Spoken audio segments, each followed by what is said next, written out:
আসসালামু আলাইকুম প্রিয় ভিউয়ার্স, আশা করি সবাই ভালো আছেন। আজকে খুবই একটা আনন্দের দিন, যে দিনে সিরিয়ার স্বৈরশাসক বাশার আল আসাদ পালিয়েছে। মুজাহিদগণ এবং কি সিরিয়ার জনগণ মুক্তি পেয়েছেন স্বৈরশাসকের হাত থেকে। তো আজকে এই আপনাদের সামনে আসার মেন একটা উদ্দেশ্য হচ্ছে, আমার একটা সিরিয়ান বন্ধু রয়েছে, সাদিক যেটা আমরা বলি। অনেকদিন যাবৎ তার সাথে আমার পরিচিত সম্পর্ক। মাঝে মাঝে সে আমার রুমে আসে, কথাবার্তা বলে, আবার যায়, মানে সব ভালো, যেখানে দেখা হয় ভালো একটা সম্পর্ক। তো মানে স্বৈরশাসকরা কেমন হয়ে থাকে তার একটু বর্ণনা দেওয়ার জন্যই আপনাদের সামনে আসা। এই সিরিয়াতেই যখন এই বাশার আল আসাদ সিরিয়ার জনগণকে জিম্মি করে যেরকম হত্যাযজ্ঞ চালিয়েছে এবং সিরিয়ার জনগণ উদ্বাস্তু হয়ে গেছে, বিভিন্ন রাষ্ট্রে, লেবাননে, তুরস্কে, সৌদি আরবে, বিভিন্ন রাষ্ট্রে তারা চলে গিয়েছে। তো এই আমার এই দোস্ত মানে সাদিকটা বা এই বন্ধুটা, তার বয়স বর্তমানে আমাদের সেম বয়স, 30 বছরের কাছাকাছি। তো সে একদিন কথা, আমি যখন তাকে জিজ্ঞাসা করলাম তো এখানে কখন আসছে, বলছে যে তার বয়স যখন 5 বছর, 5 থেকে 6 বছর, তখনই সেই তার পুরো ফ্যামিলি, চাচা, তার বাপ, মা, ভাই বোন সবাই একসাথে চলে আসছিল সৌদি আরবে। আমার মনে হয় যখন গৃহযুদ্ধ শুরু হয় তখনই। তো এই যে চলে আসার পরে তারা এখানে কত কষ্টে জীবনযাপন করতেছিল, মানে আমরা যারা রেসিডেন্সি আছি সৌদি আরবে, মানে আমাদের থেকেও তারা কষ্টে জীবনযাপন করে। কেন? তাদের কোনো আকামা নাই, তাদের কোনো রাইট ওয়ে নাই। তারা ওই সরকার 6 মাস পর, 1 বছর পর পর কিছু রেনু করে দেয়, মানে না ড্রাইভিং লাইসেন্স বানাইতে পারে, না সরকারি কোনো কাজে অংশগ্রহণ করতে পারে, মানে কোনো রকম জীবনযাপন করে তারা এখানে রিফিউজির মতো তারা জীবনযাপন করে দিন কাটাচ্ছিল। সবচেয়ে একটা মজার বিষয় হচ্ছে যে কি, খুবই দুঃখের, এই দেশের যারা নাগরিক ছিল তারা সবসময়, আমরা তাদের মুখ থেকে শুনেছি, তারা বলতো সুরি বিনত সেমসেম বাকরি, মানে সুরির যে সমস্ত সিরিয়ান মেয়েরা ছিল তারা বকরির মতো। তার মানে এটা কেন? কারণ সুরি মেয়েদেরকে 3,000-5,000 টাকা দিয়ে তারা নিয়ে নিতে পারত। কেন? কারণ সুরির মেয়েরা সবচাইতে সুন্দর, কিন্তু সবচেয়ে সুন্দর মেয়ের মধ্যে সুরিদের সবচেয়ে বেশি সৌন্দর্য। কিন্তু তারা এই যে উদ্বস্ত হওয়ার কারণে, এই স্বৈরশাসকের কারণেই তারা এখন বিভিন্ন রাষ্ট্রে এরকম ভোগের পণ্যতে রূপান্তরিত হয়েছে। তাদের নির্দিষ্ট একটা দেশ রয়েছে, সেই দেশে স্বৈরশাসকের কারণে। তো আমি একদিন তাকে প্রশ্ন করলাম, তুই দেশে, এখন তো বয়স হয়েছে, তুই দেশে যাইবি না কেন? বাকি আমরা যখন দেশে বর্ডার ক্রস করবো, সাথে সাথে গ্রেপ্তার করে আমাদেরকে জেলে দিয়ে দিবে। মানে তার মানে একটা নাগরিক, একটা দেশের নাগরিক, তার দেশে প্রবেশ করলে তাকে জেলে যেতে হবে।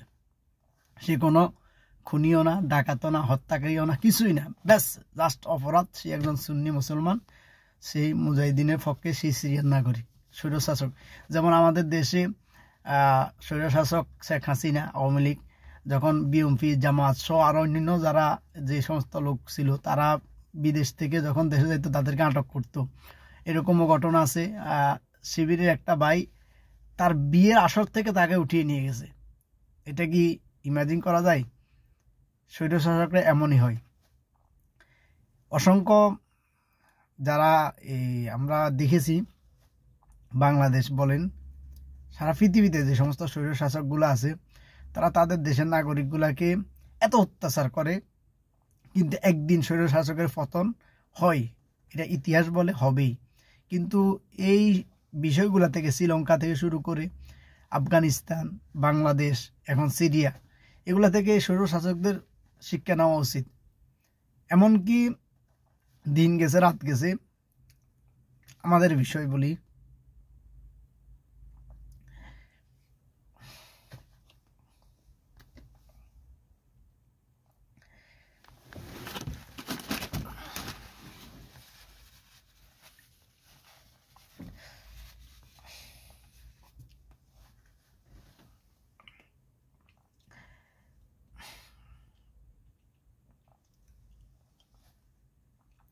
আমরা যখন দেশে ছিলাম,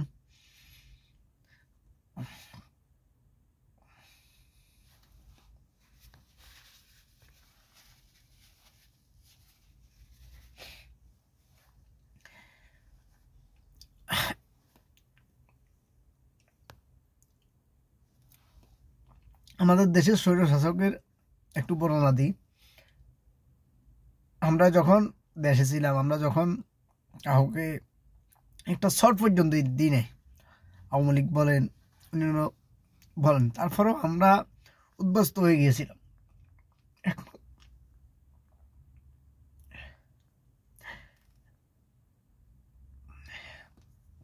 একমাত্র আমাদের অপরাধ ছিল আমরা ইসলামকে ভালোবাসি, দেশে দিনের প্রতিষ্ঠার জন্য চেষ্টা করেছি।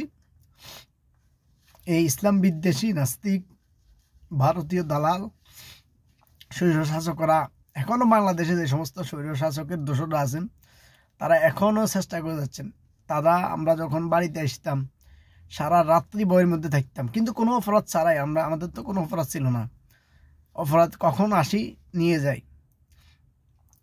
এরকম অসংখ্য, যে শুধু নিয়ে গেলে যে তা না, নিয়ে গিয়ে ক্রসফায়ার দিয়ে দিবে এরকম ভয় ছিল আমাদের। এরকম শিবিরে জামাতে অসংখ্য বাইরেরা দেশে তাদেরকে নিয়ে গিয়ে ক্রসফায়ার দিয়ে মেরে ফেলত। সেই স্বৈরশাসক ছিল শেখ হাসিনা। সেমভাবে স্বৈরশাসক হচ্ছে সিরিয়ার বাশার আল আসাদ, যে নিজ দেশের নাগরিকদেরকে ক্ষমতার জন্য, নিজের আধিপত্যের জন্য নিজ দেশের নাগরিকদেরকে এভাবে হত্যা করেছে। তো এই বিষয়গুলো থেকে শিক্ষা নেওয়া উচিত পৃথিবীর সকল স্বৈরশাসকদের।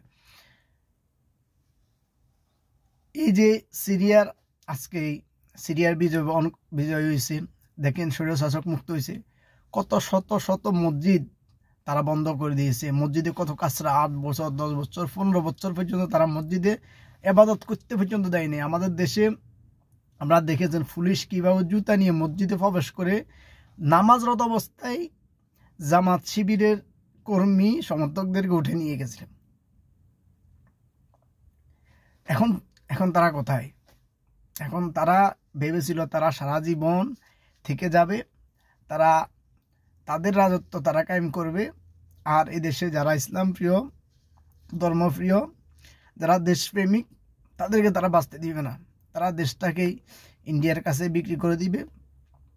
সেম সিরিয়ার বাশার আল আসাদ, রাশিয়া, পরাশক্তি, ইরান, এদের কাছে এই সুন্নি, বিশেষ করে ওখানে নির্যাতিত হয়েছিল সুন্নি মুসলমানগণ। সিরিয়াতেই সবচাইতে বেশি নিপীড়িত হয়েছিল সুন্নি মুসলমানরা।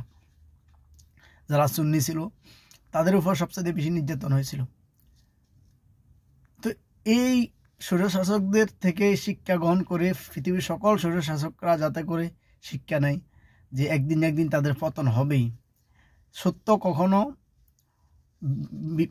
বিলিয়ে যায় না, সত্য বুলন্দিত হয়, সত্যের জয় হবে। যেরকমভাবে আমাদের দেশে হয়েছে, আফগানিস্তানে হয়েছে, শ্রীলঙ্কাতে হয়েছে, বাংলাদেশে, এবং এখন সিরিয়াতে হয়েছে। ইনশাল্লাহ আরও যে সমস্ত রাষ্ট্রে যে সমস্ত স্বৈরশাসকরা আছে তাদেরও পতন হবে। আমার সবচাইতে ওই দোস্তটার দেখতাম, ওই সিরিয়ার নাগরিক, সেই কাজ ধরতে পারতো না, বলতে চাই কি, দেখ আমাদের তো কিছুই না, আমরা এই অবৈধভাবে চুরি করে কাজগুলো করি, কারণ পুলিশ যে কোনো আমাদের কাজ করার অনুমতি নেই।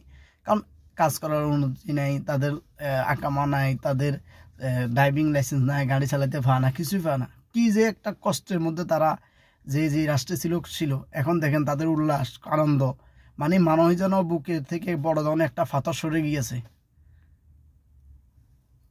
সবাই ভালো থাকেন, সুস্থ থাকেন, আল্লাহ হাফেজ।